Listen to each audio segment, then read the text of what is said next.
Em 1943, Hans Müller encostou o rosto na janela congelada de um trem, observando a imensidão verdejante das terras agrícolas americanas passar. Apenas 3 meses antes, ele estava envolvido nos desertos escaldantes do norte da África, convencido de que os Estados Unidos estavam à beira da ruína, enfraquecidos pela extravagância e pela degeneração moral. Como prisioneiro de guerra a caminho de um campo rural no Kansas, ele estava a poucos instantes de descobrir o quão enganosa a propaganda nazista realmente era. Sem que Hans soubesse, à medida que seu trem se aprofundava no coração do território americano, ele estava prestes a se tornar parte de um dos episódios mais extraordinários e amplamente ignorados da Segunda Guerra Mundial. Nos 3 anos seguintes, aproximadamente 400 mil prisioneiros alemães seriam dispersos por mais de 500 campos espalhados pelos Estados Unidos, e suas experiências destruiriam tudo o que acreditavam sobre seus adversários. A narrativa se desenrola não na América, mas em meio às areias escaldantes do norte da África, onde o Afrika Korps do Marechal de Campo Erwin Rommel enfrentou sua última e fervorosa resistência contra as tropas britânicas e americanas. Era maio de 1943. As fortalezas alemãs restantes na Tunísia estavam se desintegrando sob o ataque implacável das forças aliadas. Em poucas semanas, mais de 250 mil soldados do eixo se renderam, desencadeando uma emergência inesperada que ninguém havia previsto. Com uma guerra global ocorrendo em várias frentes, o que fazer com 250 mil de prisioneiros inimigos? As ilhas britânicas já estavam superpovoadas e frequentemente bombardeadas. Transportar os prisioneiros de volta para a Inglaterra exigiria navios vitais essenciais para o esforço de guerra. Uma escolha pragmática, porém nada convencional, foi tomada: transportá-los através do Atlântico para campos em solo americano. Essa decisão repercutiu poderosamente na sociedade americana. Nazistas vivos, verdadeiros soldados inimigos, logo habitariam seus bairros, trabalhando em suas fazendas e compartilhando o mesmo ar americano libertado. Manchetes de jornais anunciavam a iminente invasão da América pelos nazistas, enquanto mães se preocupavam com a ideia de soldados com botas de cano alto marchando por suas cidades serenas. No entanto, a realidade se revelou muito mais complexa do que qualquer um poderia ter previsto. Os primeiros navios transportando prisioneiros alemães começaram a atracar em portos americanos no verão de 1943. Não eram os fanáticos marchando em passo de ganso caricaturados, retratados pela propaganda de guerra. Eram, em sua maioria, jovens recrutas, recém-saídos da adolescência, que haviam sido apanhados pela rápida queda do corpo da África. Havia também veteranos, calejados pela batalha por anos de guerra no deserto, agora enfrentando um futuro incerto, a milhares de quilômetros de casa. Ao desembarcarem em portos como Norfolk e Nova York, esses prisioneiros experimentaram seu primeiro gostinho da prosperidade americana. Depois de suportar a escassez de alimentos por vários meses no norte da África, eles ficaram surpresos com a abundância e a qualidade da comida disponível. Incluía pão branco, carne fresca e vegetais que muitos não viam há anos. No entanto, este foi apenas um ponto de partida para sua compreensão da sociedade americana. A viagem de trem para o interior ofereceu aos prisioneiros a primeira perspectiva genuína da América, além de suas cidades costeiras. Por quilômetros a fio, terras férteis se estendiam até o horizonte, intercaladas com fazendas prósperas e pequenas cidades que não exibiam vestígios da devastação da guerra. Esta não era a América sobre a qual haviam sido informados. Uma nação supostamente enfraquecida devido ao conflito, onde os cidadãos sofriam de fome enquanto seu governo desperdiçava recursos em guerras estrangeiras. Mais tarde, Hans Bernhard, um metralhador de 19 anos da Baviera, registraria em suas memórias sua confusão ao contemplar a paisagem que passava com incredulidade. Onde estavam as cidades devastadas por bombas? Onde estavam os indícios de uma nação lutando para sobreviver? A normalidade e a prosperidade prevaleciam, mas pareciam ilógicas, considerando nossos ensinamentos anteriores. Os próprios campos Eram intrigantes, pois seguiam as diretrizes da Convenção de Genebra e eram frequentemente monitorados por representantes da Cruz Vermelha. Ao contrário das duras instalações de detenção que se poderia esperar, esses quartéis eram limpos e aquecidos, com amplo espaço para cada habitante. Áreas de lazer, bibliotecas e até mesmo espaços para serviços religiosos estavam disponíveis. Os guardas americanos impunham a ordem sem o tratamento brutal que muitos prisioneiros haviam sofrido em instalações administradas pelos nazistas. No entanto, o que surpreendeu muitos prisioneiros alemães foi a presença feminina em cargos de liderança dentro e ao redor dos campos. Enfermeiros, funcionários administrativos, educadores e alguns guardas eram mulheres, uma visão que contradizia suas crenças anteriores sobre os papéis sociais das mulheres de acordo com a ideologia nazista. Na Alemanha nazista, as mulheres eram tipicamente confinadas a papéis de criação dos filhos, tarefas domésticas e religião. A noção de mulheres exercendo autoridade sobre os homens, especialmente sobre os inimigos, era quase inconcebível. O tenente Werner Hoffmann, capturado em Tunis, relatou seu primeiro encontro com uma enfermeira americana em seu diário. Ela falava conosco de forma decisiva, comandando prisioneiros e guardas, e atendia às nossas necessidades médicas com proficiência. Eu nunca havia testemunhado tal coisa. Na Alemanha, uma mulher assim seria considerada antinatural, mas aqui ela era estimada por todos. Essa incongruência cultural não se limitava aos ambientes profissionais. Quando os prisioneiros tinham permissão para interagir com as comunidades locais por meio de programas de trabalho, eles encontravam mulheres americanas que dirigiam automóveis, eram donas de negócios e se engajavam ativamente em assuntos públicos. Essas mulheres se desviavam do ideal passivo e doméstico retratado pela propaganda nazista, emanando autoconfiança, educação e estima social que contradiziam as ideologias nazistas em relação aos papéis de gênero. Eram eles que eram servidos. A comida, em particular o hambúrguer, símbolo da opulência americana, teve um impacto mais profundo na psique dos prisioneiros. Essa carne moída, transformada em hambúrgueres e cozida à perfeição, servida com vegetais vibrantes e pão, era simples, porém gratificante, incorporando tudo o que lhes fora induzido a acreditar que faltava na América. Carne de primeira qualidade, ingredientes frescos e os meios para servir tais refeições regularmente. Franz Weber, um ex-comandante de tanque, relatou seu primeiro hambúrguer com admiração. Eles nos ofereceram casualmente como se fosse uma refeição comum, mas para nós, que tínhamos sobrevivido com café instantâneo e sopa de nabo por meses antes da captura, era como um banquete digno de oficiais. E foi isso que eles ofereceram aos seus adversários. A comida nos campos não servia apenas para eventos especiais ou propaganda.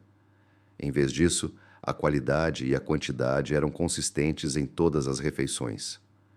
Vegetais frescos, café autêntico, carne em todos os jantares e pão feito com farinha de trigo de verdade contrastavam fortemente com as misturas de batata e serragem comuns na Alemanha.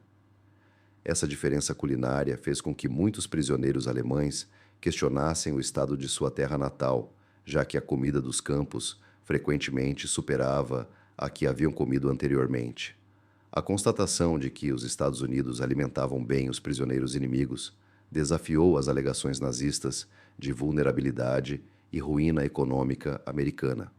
Além disso, se os Estados Unidos podiam fornecer tal abundância aos seus adversários, isso sugeria uma formidável máquina de guerra americana.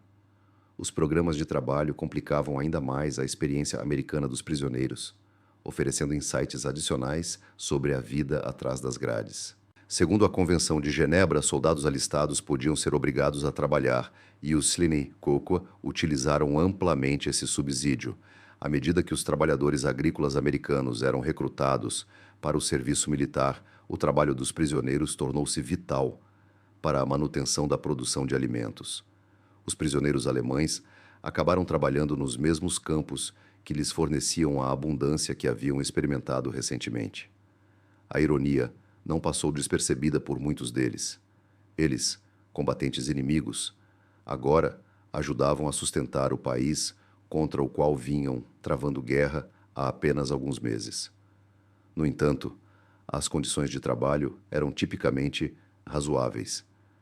Embora os salários fossem escassos, eram genuínos e o tratamento dispensado pelos capatazes americanos era profissional. Muitos prisioneiros começaram a valorizar a dignidade que acompanhava o trabalho com propósito, um forte contraste com as imagens do capitalismo americano retratadas como exclusivamente exploradoras na propaganda. Os encontros diários com civis americanos ofereciam oportunidades de intercâmbio cultural, mesmo com dificuldades linguísticas e limitações na amizade. Essas trocas revelavam outra faceta da sociedade americana que entrava em conflito com a ideologia nazista. A igualdade casual observada nas relações sociais, com os proprietários de fazendas trabalhando lado a lado com seus trabalhadores, os supervisores tratando os trabalhadores com respeito e a ausência das rígidas divisões de classe típicas da cultura alemã. Otto Richter, ex-sargento de artilharia, falou sobre sua experiência em uma fazenda no Nebraska de propriedade do Sr. Johnson. Durante os dias escaldantes, ele nos oferecia água fria e expressava gratidão pelo nosso trabalho. Exibia fotografias de seu filho em combate em algum lugar do Pacífico, revelando dor visível. Apesar disso, ele nos demonstrava bondade humana básica. Isso não era característico de um povo movido pelo ódio, como fomos levados a acreditar. As interações diárias mostravam cada vez mais aos alemães que os americanos não eram os seres fracos, decadentes e moralmente corruptos retratados pela propaganda. Em vez disso, eles testemunharam evidências de hospitalidade, diligência e bondade fundamental entre seus captores. Programas educacionais em vários campos permitiram a exploração cultural, tornando as aulas de inglês populares não apenas por razões práticas, mas também para obter acesso à literatura americana, notícias e comunicação direta com guardas e civis. Para muitos prisioneiros, ler jornais americanos pela primeira vez foi surpreendente devido às críticas abertas às políticas governamentais, aos debates acalorados sobre táticas de guerra e à liberdade de expressão que definia a mídia americana. Em contraste, os jornais alemães funcionavam como ferramentas de propaganda estatal, rigidamente controlados e fortemente censurados. O conceito de uma imprensa livre, criticando seu próprio governo, especialmente durante a guerra, foi inovador para indivíduos acostumados à vida sob regime totalitário. Essa percepção semeou a incerteza sobre a superioridade do regime nazista e suas afirmações sobre a fragilidade das sociedades democráticas. Os serviços religiosos dentro dos campos serviram como outro reflexo dos valores americanos. Capelães dos campos, tanto militares quanto civis, realizavam cultos para prisioneiros de várias denominações cristãs, ofereciam cuidado espiritual genuíno e abordavam temas como perdão e redenção em meio à guerra. Isso contrastava fortemente com o uso indevido do cristianismo pelos nazistas, onde os ensinamentos religiosos eram manipulados para promover objetivos políticos. O padre Michael O'Brien, um capelão católico que serviu em vários campos de prisioneiros, relatou posteriormente suas experiências. Esses jovens buscavam compreender suas circunstâncias, tentando compreender como haviam viajado para tão longe de casa, lutando por causas muitas vezes inquestionáveis. Nossos diálogos visavam ajudá-los a descobrir sua bússola moral pessoal, em vez de doutrinar crenças americanas. Os efeitos psicológicos desse envolvimento religioso foram profundos para muitos prisioneiros, oferecendo-lhes um meio externo para interpretar suas experiências, que divergiam das ideologias políticas que moldaram suas vidas iniciais. O princípio da responsabilidade moral individual, predominante nos costumes religiosos americanos, serviu como substituto para a culpa coletiva e a obediência inquestionável exigidas pela doutrina nazista. À medida que 1943 se transformava em 1944, com a chegada de mais prisões vindas da frente europeia, os campos começaram a cultivar suas culturas distintas. Os prisioneiros organizavam suas próprias diversões, estabelecendo orquestras e grupos dramáticos, e produziam jornais que podiam ser disseminados dentro dos campos. Esses empreendimentos expuseram o refinamento intelectual e cultural, de numerosos prisioneiros alemães, contradizendo os preconceitos americanos, assim como as experiências americanas contradiziam as expectativas alemãs. O campo de Concórdia, Kansas, ganhou renome por sua orquestra de prisioneiros, que tocava uma variedade de peças, desde obras clássicas alemãs até canções populares americanas. A imagem de prisioneiros alemães tocando o hino nacional americano, com habilidade e respeito, surpreendeu muitos visitantes americanos e desafiou noções simplistas de identidade inimiga. Hans Müller, o jovem soldado que você conheceu inicialmente nesta narrativa, descobriu-se designado para um campo na zona rural do Texas, onde as disparidades culturais poderiam ter sido ainda mais marcantes. A vida cotidiana contrastava com sua compreensão da sociedade americana, com paisagens amplas, habitantes locais acolhedores e vastas operações agrícolas. Em cartas, censuradas, mas não destruídas, Hans escreveu à mãe: "As fazendas aqui superam nossas aldeias, mas são administradas por famílias, não por coletivos. Os americanos demonstram reverência e segurança em suas terras, como se elas fossem render para sempre." Esse otimismo me intriga. Esse otimismo, acima de tudo, diferenciava a sociedade americana do que os prisioneiros haviam vivenciado na Alemanha nazista. Apesar de estarem envolvidos em um conflito global brutal, com baixas diárias e custos substanciais, os americanos pareciam manter uma fé inabalável em seu futuro. Não se tratava de uma luta desesperada pela sobrevivência de uma nação, mas sim da convicção inabalável de um povo certo de seu eventual triunfo. Os campos de prisioneiros serviam como plataformas de interação cultural, zonas onde duas sociedades distintas interagiam sob condições controladas e gradualmente flexibilizadas. À medida que a guerra avançava e a perspectiva de uma vitória alemã diminuía, muitos prisioneiros começaram a refletir sobre suas vidas no pós-guerra, com uma nova perspectiva sobre o tipo de sociedade que desejavam ajudar a construir. A mudança não foi uniforme. Simpatizantes nazistas ferrenhos persistiram em desafio, causando tensões dentro dos campos e, ocasionalmente, levando a conflitos entre prisioneiros com diferentes filiações políticas. No entanto, para um número considerável de prisioneiros alemães, sua experiência americana semeou as sementes de ideologias democráticas que teriam impactos de longo alcance na Alemanha do pós-guerra. Aproximando-se da metade da história, é proveitoso refletir sobre as repercussões mais amplas dos eventos que se desenrolavam nesses campos espalhados pelo território americano. Eram as tropas terrestres da Alemanha nazista, levando vidas que contrastavam fortemente com tudo o que seus líderes anteriores lhes haviam dito sobre seus adversários.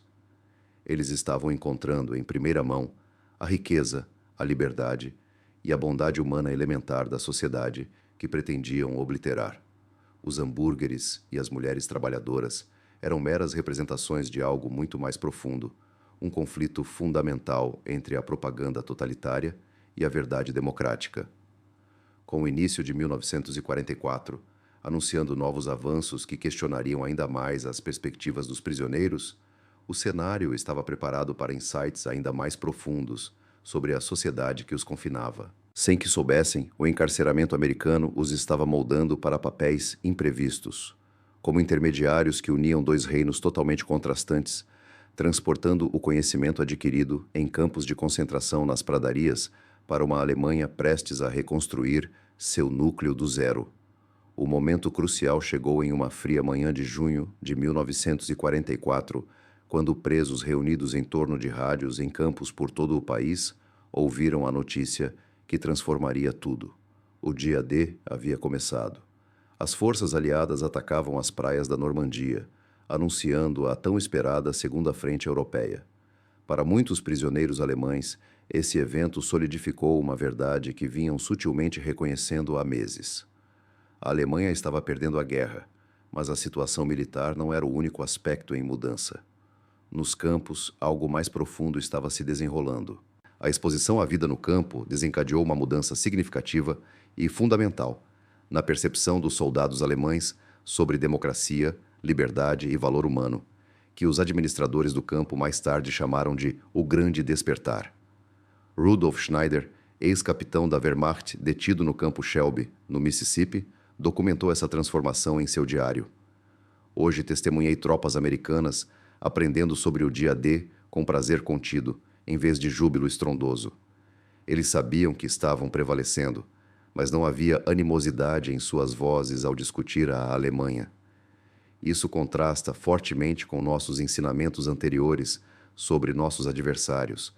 A resposta ao dia D revelou um aspecto crítico do caráter americano que muitos prisioneiros não haviam previsto: a ausência de ódio vingativo. Em meio a anos de guerra implacável e ao crescente conhecimento das atrocidades nazistas, guardas e civis americanos demonstraram uma capacidade impressionante de distinguir a população alemã de seus líderes.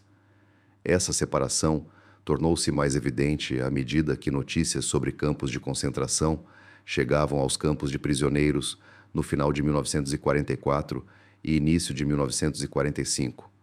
As autoridades americanas fizeram a escolha desafiadora de exibir imagens e fotos de campos libertados, como Bergen-Belsen e Buchenwald, para os prisioneiros.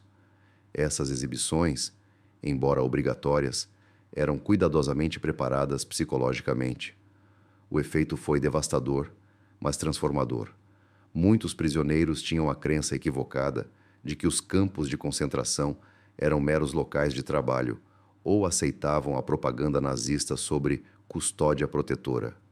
Ao serem confrontados com evidências irrefutáveis de assassinato e tortura sistemáticos, os prisioneiros passavam por uma profunda crise de identidade e crença. O tenente-general Hoffmann, que conhecemos anteriormente, escreveu um artigo detalhando sua experiência ao assistir às filmagens de Dachau ao lado de outros 200 soldados alemães. Naquela sala, fomos confrontados com imagens que continuam a confundir minha compreensão. O silêncio era opressivo, até mesmo os homens mais endurecidos entre nós desataram a chorar. Enfrentamos a dura realidade de ter servido a um regime capaz de tais atrocidades. Os americanos que exibiram essas filmagens não se deleitaram nem zombaram de nossa consternação. Em vez disso, pareciam nos contemplar com uma mistura de compaixão. A metodologia americana para revelar essa verdade foi instrumental em seu impacto. Em vez de usar as evidências como uma ferramenta para a guerra psicológica, os oficiais do campo as apresentaram como uma ocasião para a reflexão moral. Grupos de discussão foram criados sob a orientação de capelães e educadores americanos, onde os prisioneiros podiam lidar com suas observações e gradualmente compreender seu próprio papel dentro da máquina nazista. Não se tratava de esmagar o ânimo dos prisioneiros, mas sim de ajudá-los a reconstruir suas estruturas éticas. A importância residia em sua reflexão sobre os valores americanos fundamentais relativos à redenção e à transformação individual. Os adversários também eram percebidos como capazes de evolução moral, com oportunidades e orientação adequadas. Emergindo dessa situação difícil, os programas de reeducação figuraram entre os experimentos sociais mais abrangentes da história americana. Aproveitando o conhecimento de universidades de todo o país, esses programas combinavam educação prática sobre instituições democráticas, com diálogos profundos sobre liberdades individuais, dever cívico e raciocínio ético. O Dr. Henry Ehrman, um refugiado judeu-alemão que havia escapado da Alemanha nazista e agora lecionava em Harvard, desempenhou um papel crucial na concepção desses programas. Sua metodologia foi inovadora. Em vez de apenas denunciar a ideologia nazista, ele auxiliou prisioneiros a compreender os fundamentos intelectuais e históricos do pensamento democrático. Não basta simplesmente dizer a alguém que a democracia é superior, disse o Dr. Ehrman. Ehrman compartilhou com seus colegas americanos: é crucial que eles aprendam por que a dignidade pessoal é importante, por que o pensamento independente resulta em decisões superiores e por que sociedades diversas prosperam por meio da aceitação em vez da uniformidade. As aulas subsequentes diferiram significativamente da educação alemã anterior dos prisioneiros. Em vez da aprendizagem mecânica e da obediência cega à autoridade, a educação americana priorizou o pensamento crítico, as discussões livres e o exame de ideias contrastantes. Os prisioneiros eram motivados a questionar, contestar crenças e tirar conclusões pessoais com base em seu raciocínio. Gustav Weber, ex-comandante de tanques, relatou sua primeira aula de ciência política. O professor americano perguntou sobre nossas visões sobre democracia, não sobre o que nos haviam ensinado, mas sobre nossas próprias opiniões. Quando expressei minha crença de que isso levaria ao caos, ele não desconsiderou minha preocupação. Em vez de me instruir, ele pediu que eu examinasse dados históricos e chegasse aos meus julgamentos pessoais. Pela primeira vez na minha vida adulta, minha perspectiva foi considerada significativa o suficiente para uma contemplação séria. Essa mudança não se limitou aos ambientes acadêmicos. As experiências cotidianas, dentro dos campos, serviram como tutoriais práticos sobre princípios democráticos. Os prisioneiros foram autorizados a estabelecer seus próprios grupos, selecionar representantes e contribuir para as decisões relativas à gestão do campo. Homens que passaram toda a vida adulta sob regime autocrático acharam essas atividades de autogoverno esclarecedoras. O surgimento de comitês de prisioneiros abrangeu várias responsabilidades, desde o preparo de refeições até a resolução de disputas. Os americanos ofereceram orientação, mas permitiram que os alemães vivenciassem e aprendessem com seus próprios erros.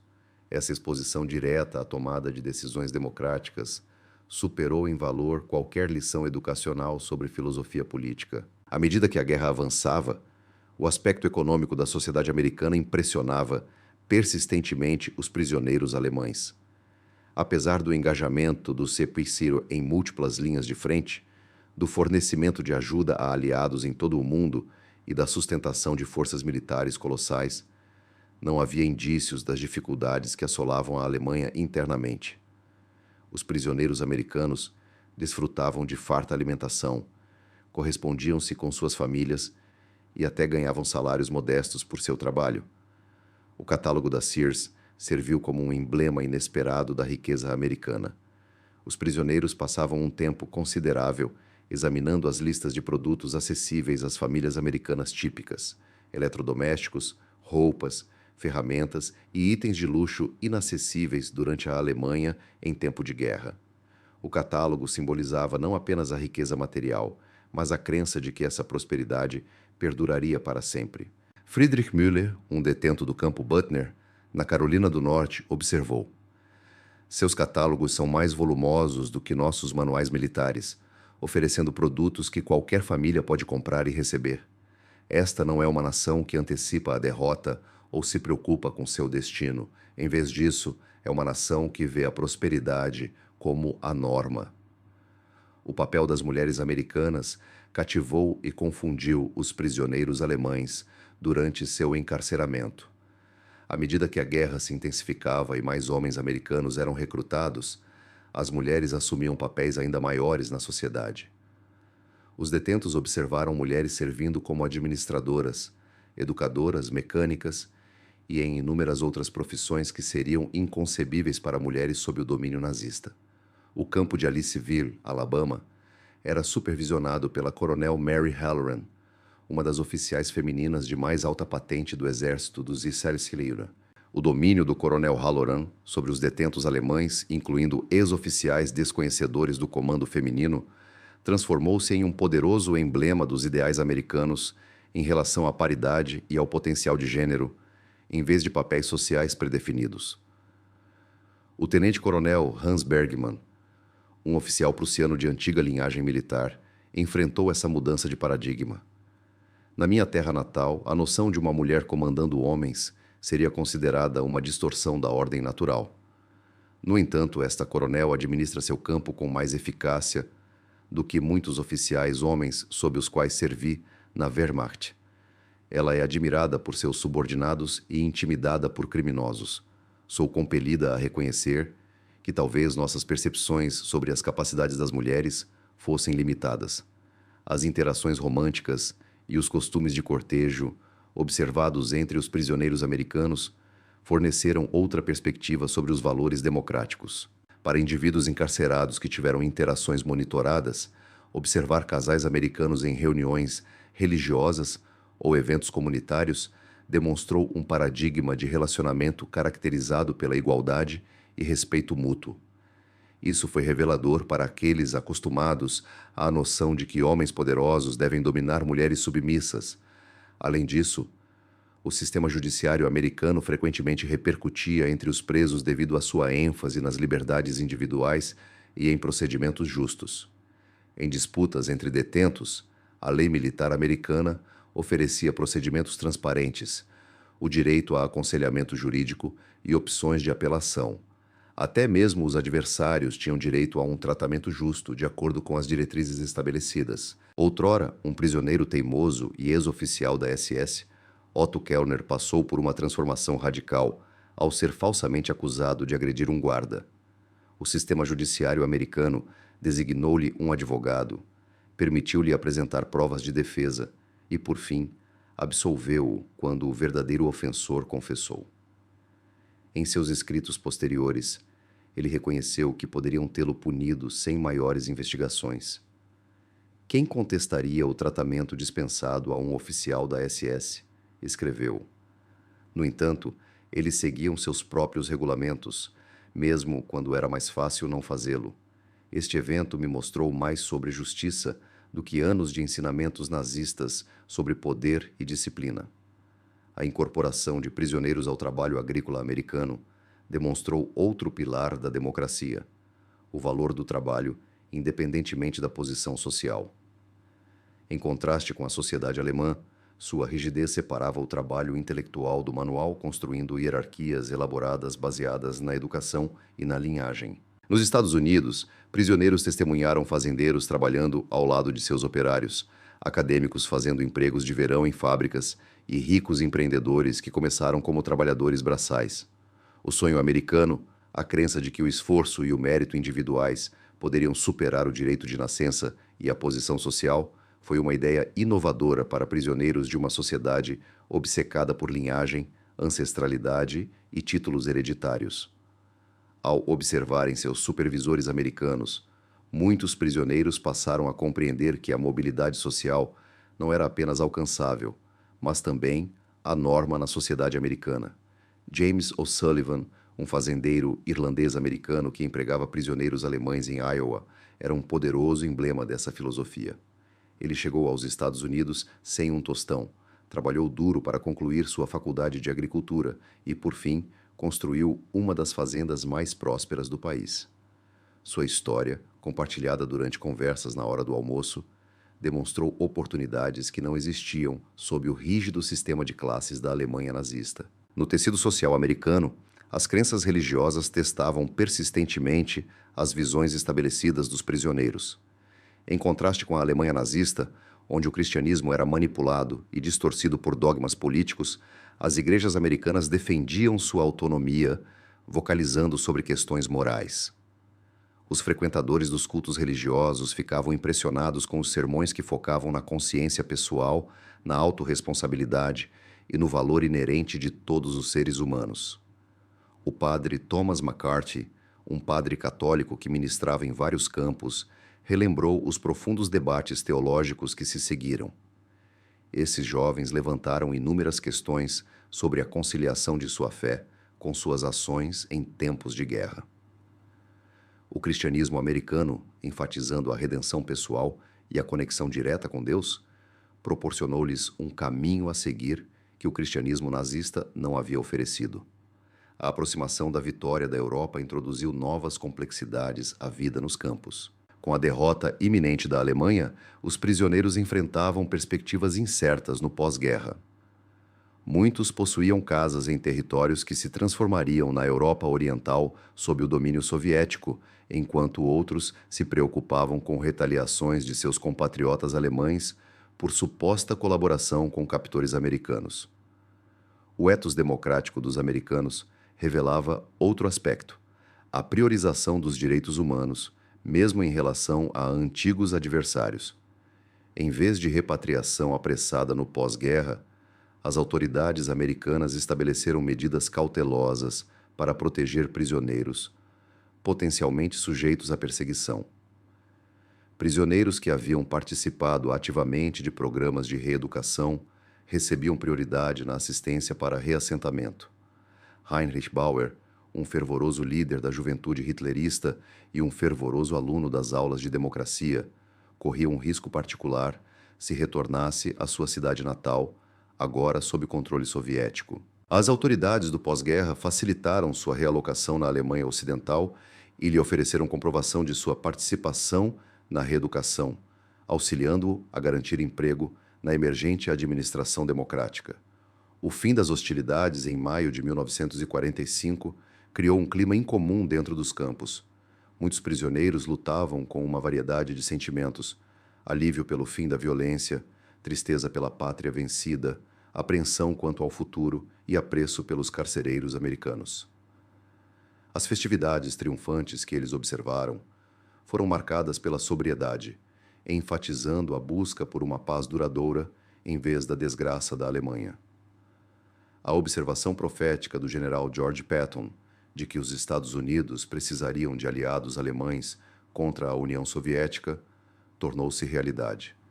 Na verdade, os tomadores de decisão americanos já haviam começado a contemplar como ex-soldados alemães poderiam ajudar a reconstruir sua nação como um aliado democrático, mesmo antes do fim da guerra. O período de 1945 a 1946 marcou o ápice dos programas de reeducação de prisioneiros, considerados investimentos essenciais para o futuro democrático da Alemanha.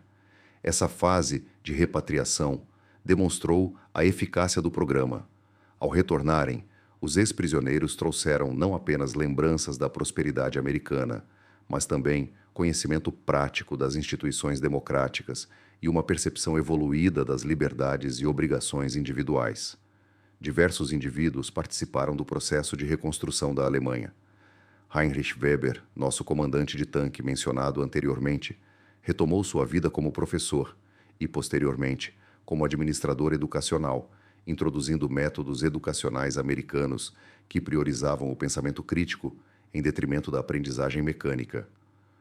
Sua sala de aula se transformou em um campo de testes de educação democrática dentro da nova República Federal da Alemanha. Klaus Bernhardt, um jovem metralhador bávaro, utilizou sua fluência em inglês e familiaridade com os costumes comerciais americanos para forjar conexões comerciais entre empresas alemãs e seus antigos adversários.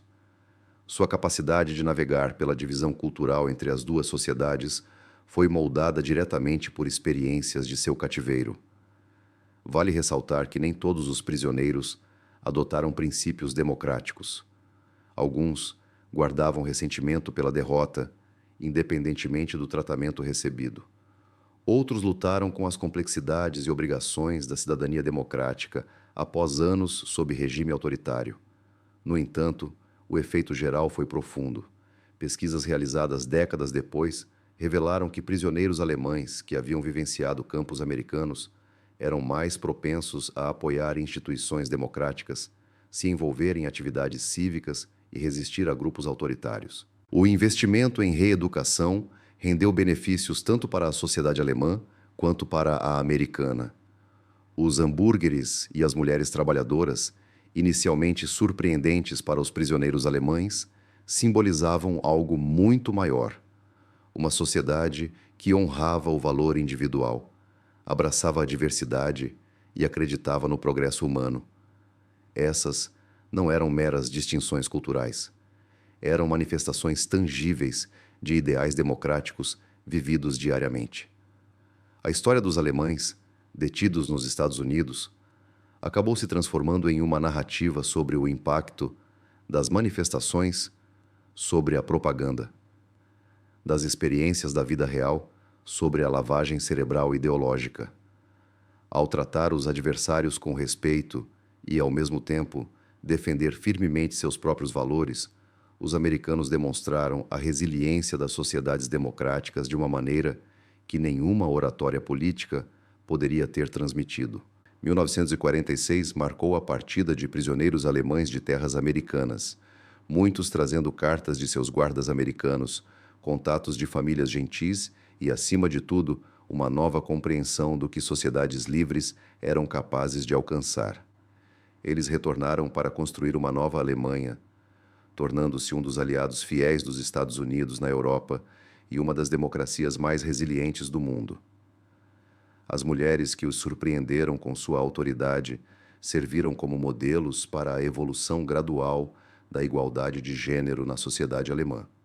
Os hambúrgueres, que simbolizavam a riqueza americana, serviram como lembretes de que sociedades livres poderiam promover a prosperidade para todos, não apenas para a elite. Hans Müller, o jovem soldado que encontramos embarcando em um trem em 1943, retornou à Alemanha em 1946, com uma profunda admiração pelos ideais democráticos. Como jornalista, ele documentou o processo de reconstrução de sua nação enquanto defendia os valores democráticos que havia internalizado durante sua prisão.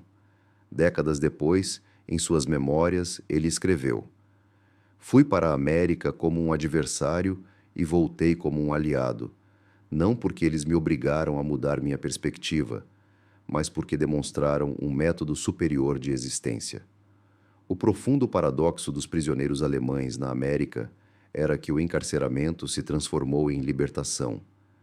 Eles foram libertados das mentalidades limitadas, do preconceito racial e da submissão autoritária que definiam a cultura nazista. Em sua derrota, esses soldados alemães descobriram algo que não percebiam que lhes faltava: a oportunidade de dignidade pessoal, autonomia intelectual e engajamento em uma sociedade caracterizada pela consideração mútua em vez da subjugação. Atualmente, enquanto os princípios democráticos são testados globalmente, a história dos alemães presos nos Estados Unidos fornece insights vitais sobre o impacto da emulação, a importância de defender a dignidade perante os adversários e o potencial de metamorfose humana. Hambúrgueres e mulheres trabalhadoras representaram o início de uma sociedade autoconfiante, disposta a disseminar seus valores, mesmo para aqueles que pretendiam destruí-los.